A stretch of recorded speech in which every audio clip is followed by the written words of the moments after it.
cohesive than even Jawaharlal Nehru's. So what happens in cabinet meetings where ministers have been known to vociferously challenge each other?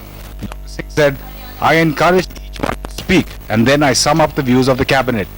And even outside the cabinet, the Prime Minister also denied there's a disconnect in the government and the Congress, despite all this. This phrase has been used by a number of people in the past. Then a number of others have used the phrase. And I've also noted that a couple of other colleagues of mine in the UPA have said that they have used the phrase in the past. Terrorism cannot be related to any color, creed or religion. The Congress party media chairman, Mr. Janardhan Dwivedi, has taken the right stand that the color cannot be related to any acts of terror. So I cannot claim patent on that phrase. All ministries legitimately want to have a much bigger target, and by itself that's a good thing. The only question is it has to be related to what the resources are that are available. When I joined this ministry a year ago, I asked that we got such a huge job, how will you do it? And everyone told me, everyone, without exception, that the Planning Commission will never let you do it. I have to be candid. There has to be a realization of the ground reality. It's consensus building, not confrontation, which is the Congress's philosophy, says the Prime Minister, and that's okay as he has the last word. And it was clearly a day for the Prime Minister to be rather assertive in other directions, days after the Supreme Court said it had ordered the centre to give food free to the poor instead of letting grain rot. The Prime Minister hit back at the court, saying the Supreme Court should not get into the realm of policy formulation. An estimated 37% of the population lives below the poverty line.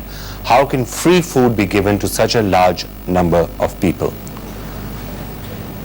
I'm going to have a little bit more on both those stories in just a couple of minutes. We have a special discussion here on India Decides at 9. But first, the situation in Kashmir, fresh violence. 3 people were killed in Patan when the police allegedly opened fire on a stone-throwing mob. Among the people killed was a Class 9 student, Firoz Ahmed Malik. Now, in a statement, the police said that senior officers had taken a serious view of the firing, that ammunition issued would be checked, and that an inquiry has been set up to fix responsibility. Meanwhile, the Jammu and Kashmir Chief Minister Omar Abdullah has said he will meet the Prime Minister to discuss the controversial Armed Forces Special Powers Act. He also said the past few months have been the worst phase of his life. मरकज से इस चीज पे बातचीत की जा रही है। 2 options हैं हमारे सामने। एक तो अफस्पा जो है उसके जो कुछ सख्त जो उसके पहलू हैं उनको नरम किया जाए। दूसरा ऑप्शन हमारे सामने ये है कि जहाँ पे मिलिटेंसी का असर रसूख जो है लगभग ना होने के बराबर है, जहाँ पे आर्मी का अब शायद रोल ना होने के बराबर है, वहाँ पे क्या इस चीज़ पे सोचा जा सकता है कि फेज्ड मैनर में अफस्पा को हटा दिया जाए, जिसके लिए जम्मू में भी और कश्मीर में भी कुछ डिस्ट्रिक्टों को आइडेंटिफाई करने का काम किया जा रहा है। And the Prime Minister is clearly going to be getting lots of different views on the subject of Kashmir. He met senior BJP leaders today who said that in the name of autonomy, the process of the integration of Kashmir with the rest of the country should not be reversed. राज्यों को अधिक अधिकार देने के विरुद्ध नहीं है। आखिर तो सरकारिया कमीशन का हमने पूरा समर्थन किया है, लेकिन in the name of greater powers to the state or in the name of autonomy, the process of Kashmir's full integration with the country should not be reversed. For that, we have made huge sacrifices, including the sacrifice of our founder President Dr. Shyama Prasad Mukherjee. Nearly a month after 2 cargo ships collided off the Mumbai coast, causing a massive oil slick, an inquiry has found that MV Kharija, the ship that was grounded, was to blame for the accident. The probe by the Director General of Shipping is yet to be submitted to the Shipping Ministry, but NDTV has access to the report, and it says MV Kharija entered the navigation channel at the wrong time and at the wrong angle. As a result, it occupied almost the entire length of the navigation channel. and the captain of MV Khalija contacted the captain of MSC Chitra only 2 minutes before the accident.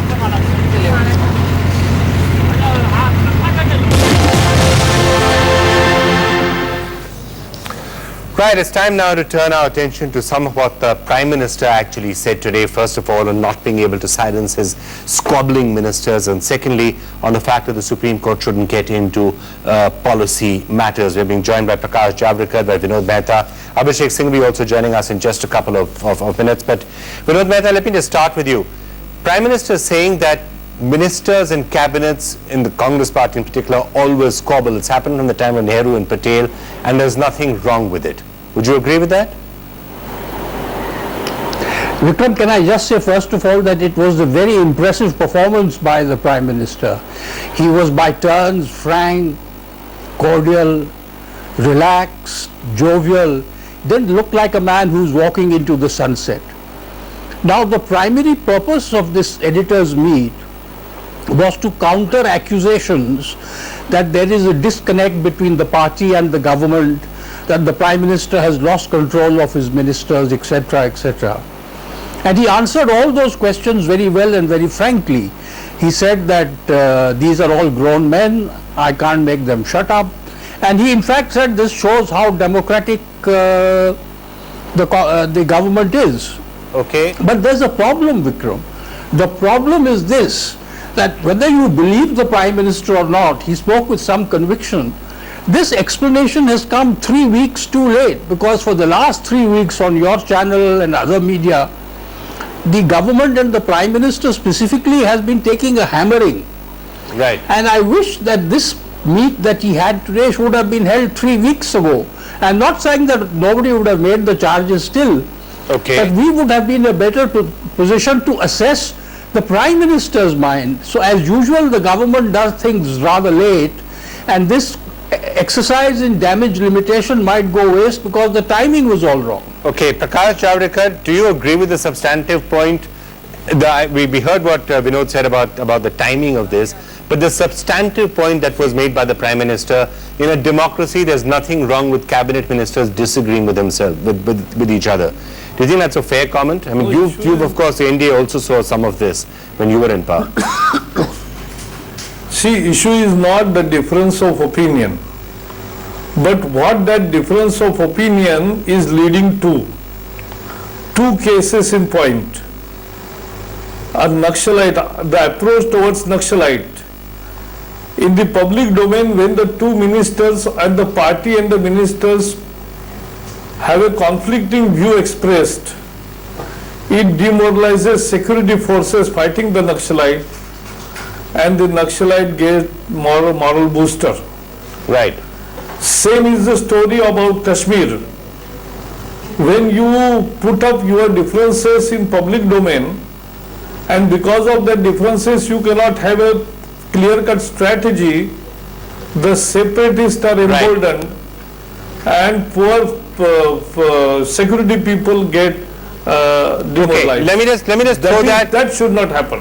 Right, let me just throw that to Abhishek Singhvi.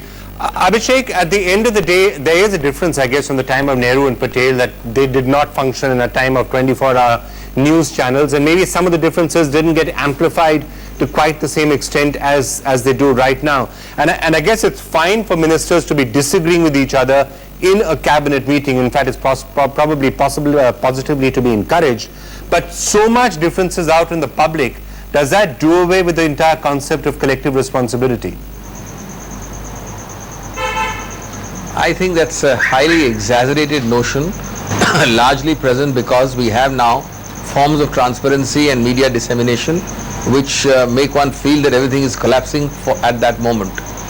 Let's note 2 or 3 points, Vikram. First of all, differences, as you say rightly, lead to sometimes constructive variations, constructive inputs, and a more informed result. But the important thing is that after those differences are aired, there is a final decision behind which the entire government and the Congress party stands. And there is no difference after that. I, of course, will have an opinion different from you. And I think in a vibrant, diverse, and a fairly transparent party, it is a matter of pride that we are able to air those differences, but at the end of the day when a decision is taken, it is one unified decision. Secondly, I think these differences are highly exaggerated, both in quantity, degree and variation. Yes, so Mr. Digvijay Singh speaks about a particular issue in a particular context. He is not speaking generally, he may speak about Deoband. Mr. Keshav Rao in Parliament raised a bona fide objection to a provision in the bill, but at the end of the day the decision is there of the government and we all either agree or keep our silence. I don't see this acquiring the proportion of a malaise which requires it to be looking at if something has come to a standstill, howsoever much wishful thinking the BJP may do in that regard. Okay, I know we almost have to wrap this up. I just want a quick 10-second comment from each of you, if I can, on the other point that the Prime Minister made. The Supreme Court should not get into policy matters. It cannot order the government to release food or not release food. It can only advise. Each of you in turn, Vinod Mehta, 10 seconds, if you just like to make a quick comment on that. He is absolutely right, Vikram. He is absolutely right. But the problem remains that for day after day, week after week, TV screens show rats eating the wheat. TV screens show wheat rotting. So public opinion and the Supreme Court gets quite incensed. And as usual, the Prime Minister and government has reacted so late. Right. After all, the criticism has been shoved on the... So if they had said this earlier, that it is not feasible, it is not practical, that's a different point. But they've left it so late that public opinion is with the Supreme Court. Okay, quick reaction to that, Prakash Javadekar, very quick please. When the executive abdicates its duty to govern, the courts are bound to give the directions which is not really their domain, but they are compelled to do so when executive fails. Okay, compelled to do so. Abhishek Singhvi, final thought from you on that. Is that a dangerous territory though, for the courts to be compelled to get into policy matters like this and to issue orders like this? I am sorry, Vikram, the entire reaction to this part of the statement of the Prime Minister betrays a lack of understanding of how our court system functions. People forget, and we as lawyers understand this better than others, every day hundreds and thousands of cases in the Supreme Court and the High Courts. The government gets up and says, you, the Supreme Court, cannot hear this matter because you do not have jurisdiction. You are exceeding the bounds of judicial review. Please decide. The Supreme Court then decides that on that plea, they should not decide. That's all that the Prime Minister has said. And I think it's a very legitimate assertion. Ultimately, of course, the court decides. Interestingly, at 4 o'clock today, the Supreme Court did decide broadly that the steps taken by the government were bona fide. Did not decide, I'm sorry, but did kind of observe on the basis of submissions made today itself that the government has taken its best steps. So I think you are now transgressing onto a sub judice field and deciding the merits of a matter which the Supreme Court is fully competent to decide. And they'll haul us up if we do something wrong. All right. Abhishek Singhvi, Prakash Javadekar, Vinod Mehta, thank you all so much for joining us. I have to say it was a rather combative and assertive Prime Minister on a number of issues today, as we were telling you. Let's now very quickly scan through some of the international news stories of the day. It's been a month now for 33 men trapped, 2,200